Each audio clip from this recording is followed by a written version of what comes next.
Hello aspirants, welcome to my channel. आज का हमारा टॉपिक है करंट अफेयर्स। जैसा कि आपको पता है, करंट अफेयर्स यूपीएससी के एग्ज़ाम के लिए बहुत ही इंपॉर्टेंट है। यूपीएससी क्या और भी कोई भी कॉम्पिटिटिव एग्ज़ाम है उसके लिए करंट अफेयर्स इंपॉर्टेंट है। तो चलिए हम अपनी वीडियो स्टार्ट करते हैं। वीडियो से पहले मैं आपको एक मोटिवेशनल कोट बताना चाहती हूँ, क्योंकि मोटिवेशन बहुत ज़रूरी है प्रिपरेशन के टाइम पे। तो हमारा कोट है, stay positive, work hard, make it happen. हमेशा पॉजिटिव रहो, चाहे कितनी भी प्रॉब्लम्स आए, और हार्डवर्क करते रहो और अपने गोल को रियल करके दिखाओ। सिर्फ गोल बना के ही नहीं रखना है, ड्रीम बना के नहीं रखना है, उसको रियल करना है। तो हमेशा पॉजिटिव रहो, हार्डवर्क करो और अपने गोल को अचीव करके दिखाओ। चलिए आगे बढ़ते हैं।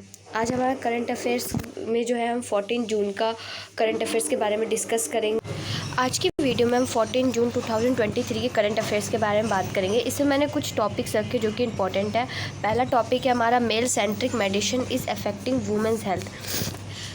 इसका क्या मतलब है? मेल सेंट्रिक मेडिसिन का जो मेडिसिन बनती है वो ज़्यादातर जो है ना मेल्स पे ट्राई होती है, और उसके साइड इफ़ेक्ट्स जो उसके इफ़ेक्ट्स है या साइड इफ़ेक्ट्स है वो मेल पे और वुमेन दोनों पे अलग अलग होते हैं। तो इससे क्या है, वुमेन की हेल्थ पे बहुत ज़्यादा इफ़ेक्ट पड़ रहा है मेल सेंट्रिक मेडिसिन की वजह से। तो चलिए इसके बारे में थोड़ा और डिस्कस कर लेते हैं। तो हमारा फर्स्ट पॉइंट बोलता है, it has been dominated in various study that women's bodies respond differently to the component of generic drugs.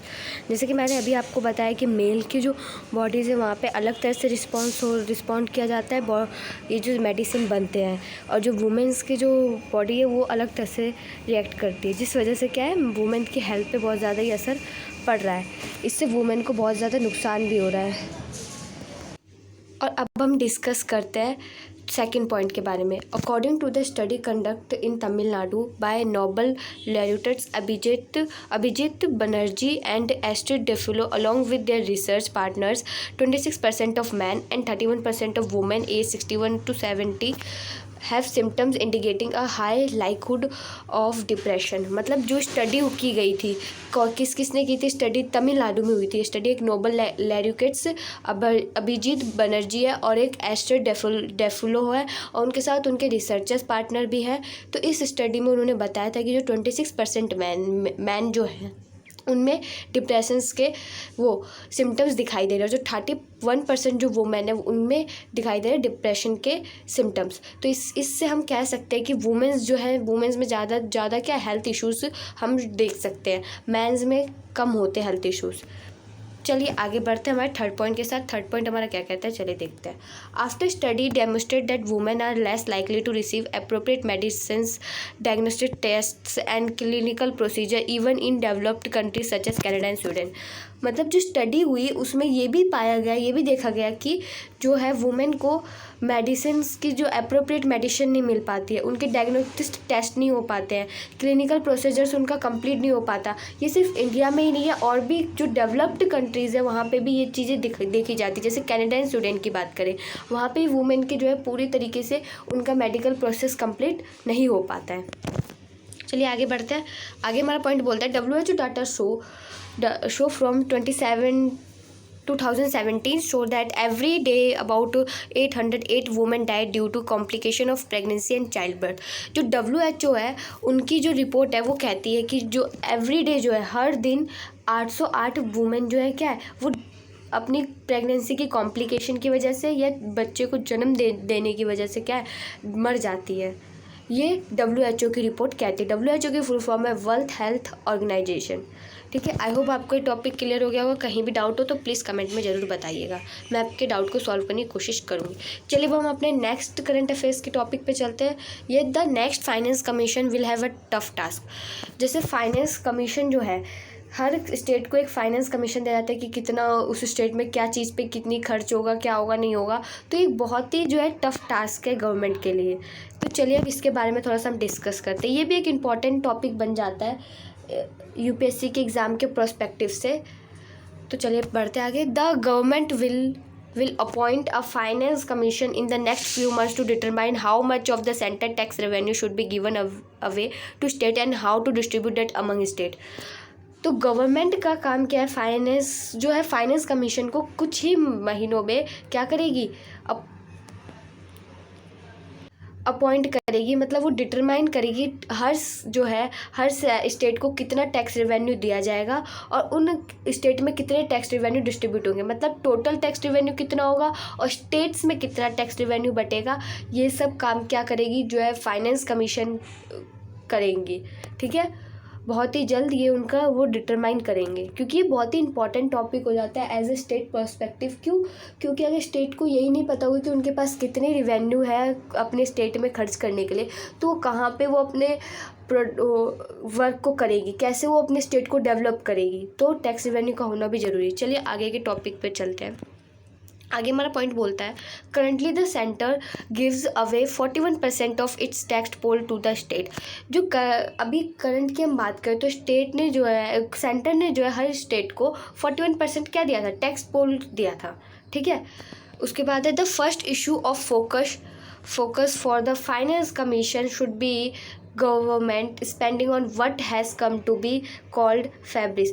जो अगर गवर्नमेंट को फाइनेंस कमीशन जानना है, डिटरमाइन करना है कि उन्हें कितना टैक्स रेवेन्यू देना चाहिए, तो उन्हें सबसे पहले ये फोकस करना चाहिए कि वो, अगर हमने देखा होगा बहुत सारी चीज़ें मुफ्त में मिलती है, तो मुफ्त वाली चीज़ें जो है वो उन पे कितना पैसा खर्च कर रही है गवर्नमेंट। तो वो पहले गवर्नमेंट को ये चीज़ चेक करना चाहिए, कितना खर्च उन्हें करना चाहिए मुफ्त वाली चीज़ों पर, कितना खर्च कर रही है, उन्हें क्या मैनेज करना चाहिए, क्या नहीं मैनेज करना चाहिए। सबसे पहला टास्क उनका यही है कि वो ये करे।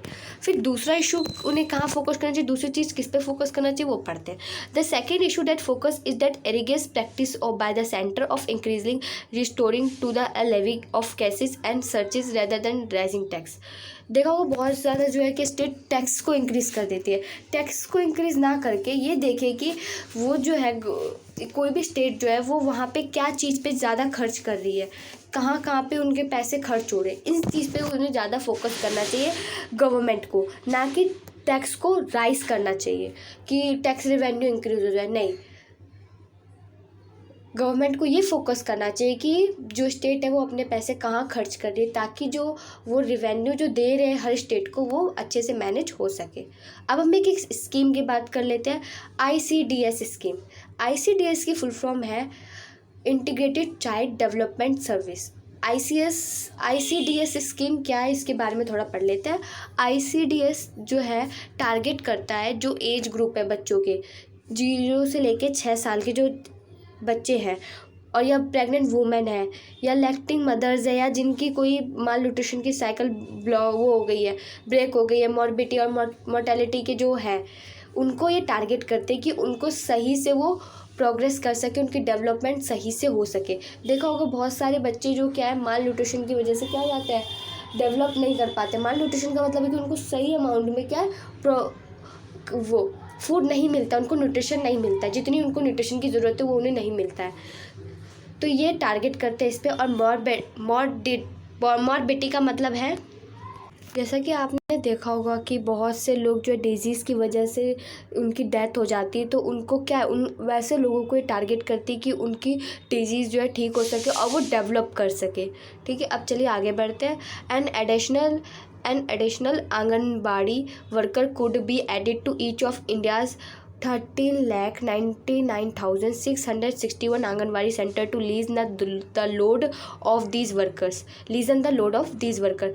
मतलब जो आंगनबाड़ी है इंडिया की, वहाँ पे 13,99,661 जो है आंगनबाड़ी के में वर्कर्स को क्या किया गया, इंक्रीज़ किया गया। क्यों? क्योंकि वो चाहते हैं कि जो वर्कर्स है उनके काम को वो कम कर सके, ताकि वो बच्चों पे ज़्यादा फोकस कर सके। अब हम ये पढ़ते हैं, अगर हम गवर्नमेंट ने वर्कर्स को इंक्रीज़ किया तो उसके एडवांटेज क्या क्या है।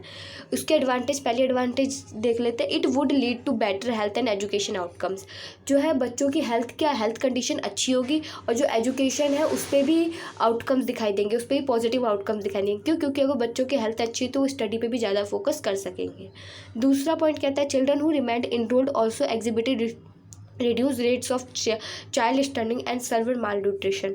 जो बच्चों में हम माल न्यूट्रिशन की जो प्रॉब्लम को देखते हैं, और जो बच्चे बहुत ज़्यादा पतले होते हैं, वीक होते हैं, तो उनकी प्रॉब्लम को भी क्या ये ठीक करने में हेल्प होगी। Third, the cost of a nationwide rollout of this model and relative is insignificant in comparison to the potential advantage it offers. मतलब देखा होगा कि आंगनबाड़ी तो है पर बहुत से बच्चों को क्या है फिर भी हेल्थ प्रॉब्लम्स होती है, तो वो वर्कर्स को इंक्रीज़ करके वो चीज़ें जो है गवर्नमेंट ठीक करना चाहती है। ठीक है, अब 4th पॉइंट की तरफ बढ़ते हैं। The new anganwadi worker can be given the responsibility of consulting only on pre school and early childhood education. जो न्यू आंगनवाड़ी वर्कर्स है ना, तो उनको ये रिस्पॉन्सिबिलिटी देते हैं। क्यों देखिए, अगर गवर्नमेंट ने न्यू आंगनवाड़ी में वर्कर्स को रखा है तो उनका इसलिए उन्होंने ऐसा किया है क्योंकि ताकि वो चाहते हैं कि बच्चों पे वो ज़्यादा फोकस कर सके, जो प्री स्कूल्स के बच्चे हैं और जो अगले अर्ली चाइल्ड एजुकेशन आएगी उस पर भी उन बच्चों का क्या रहे, फोकस रहे, इसलिए वो वर्कर्स को इंक्रीज़ कर रहे हैं। ठीक है, अब आगे 5th पॉइंट पे आते हैं। Apart from improving the well being of rural community, this would create job opportunity for local resident, particularly for women. सिर्फ ये वर्कर्स को इंक्रीज़ करने का मोटिव यही नहीं था कि वो बच्चों को माल न्यूट्रिशन से बचाना चाहते, उनको न्यूट्रिशन खाना देना चाहते, नहीं। इससे ये भी एक बेनिफिट है कि जो बेरोज़गार लोग हैं उनको क्या मिल रही, जॉब मिल रही है, ज़्यादातर वुमेन्स को। क्योंकि देखा हो बहुत सारी वुमेन्स विधवा होती है, जिस वजह से उनको जॉब की बहुत ज़्यादा नीड होती है और कहीं उन्हें जॉब मिलती नहीं क्योंकि वो ज़्यादा एजुकेटेड होती नहीं है। तो इस वजह से क्या है, उनको यहाँ पे आंगनवाड़ी में जॉब ईज़िली मिल जाती है और इससे जो है वो अनएम्प्लॉयमेंट की प्रॉब्लम भी क्या होगी, कम होती जाएगी। चलिए अब हम अपने लास्ट टॉपिक पे आते हैं, the statues of transgenic crops in India. Transgenic crops के बारे में हम पढ़ेंगे, the status of transgenic crops in India. Transgenic crops जो हमारे इंडिया में है उस हो रहा है, अभी हाल फिलहाल में स्टार्ट हुआ है, इसके बारे में थोड़ा डिटेल ले लेते हैं। जो 3 स्टेट है, Gujarat, Maharashtra and Telangana, have deferred a proposal approved by centre's genetic engineering appraisal committee to test a new kind of transgenic cotton seed that contains a gene CRY2AI that purportedly makes cotton resistant to make bloom worm a major pest। मतलब जो तेलंगाना, गुजरात और महाराष्ट्र है, इन्होंने approval लिया है genetic engineer appraisal committee से कि वो जो है न्यू काइंड के जो ट्रांसजेनिक कॉटन आएंगे, सीड आएंगे, उसके ऊपर रिसर्च करने के लिए। और इसमें जो जीन जो पाया जाएगा वो है CRY2AI। ट्रांसजेनिक कॉटन का मतलब है कि वो प्लांट से कॉटन को नहीं उगा रहे हैं, मतलब सिंथेटिकली जो है कॉटन को उगा रहे हैं। तो यही चीज़ की उन्होंने परमिशन जो है किससे ली थी, GEAC genetic engineer appraisal committee से। ठीक है, चलिए आगे जो पॉइंट बोल रहा है वो, the cotton seed has been developed by the Hyderabad based bioseed research. जो ये कॉटन सीड है, ट्रांसजेनिक कॉटन सीड जो है वो डेवलप किया गया था किसके थ्रू, हैदराबाद जो बेस्ड बायोसीड है रिसर्च, उनके थ्रू ये डेवलप्ड किया गया था। आई होप गाइज आपको सारे टॉपिक्स क्लियर होगा। कहीं भी किसी भी वर्ड या किसी भी टॉपिक में कोई भी प्रॉब्लम हो तो प्लीज़ कमेंट सेक्शन में बताइएगा, I will try to solve your queries. Thank you guys for watching my videos. Please like and subscribe my channel and stay connected with me to improve your current affairs topics. ऐसे ही मैं current affairs के daily topics लाते रहूँगी, तो please connect रहिए और मेरे चैनल को सब्सक्राइब कर लीजिए ऐसी वीडियोस को पाने के लिए। Thank you guys for watching my videos.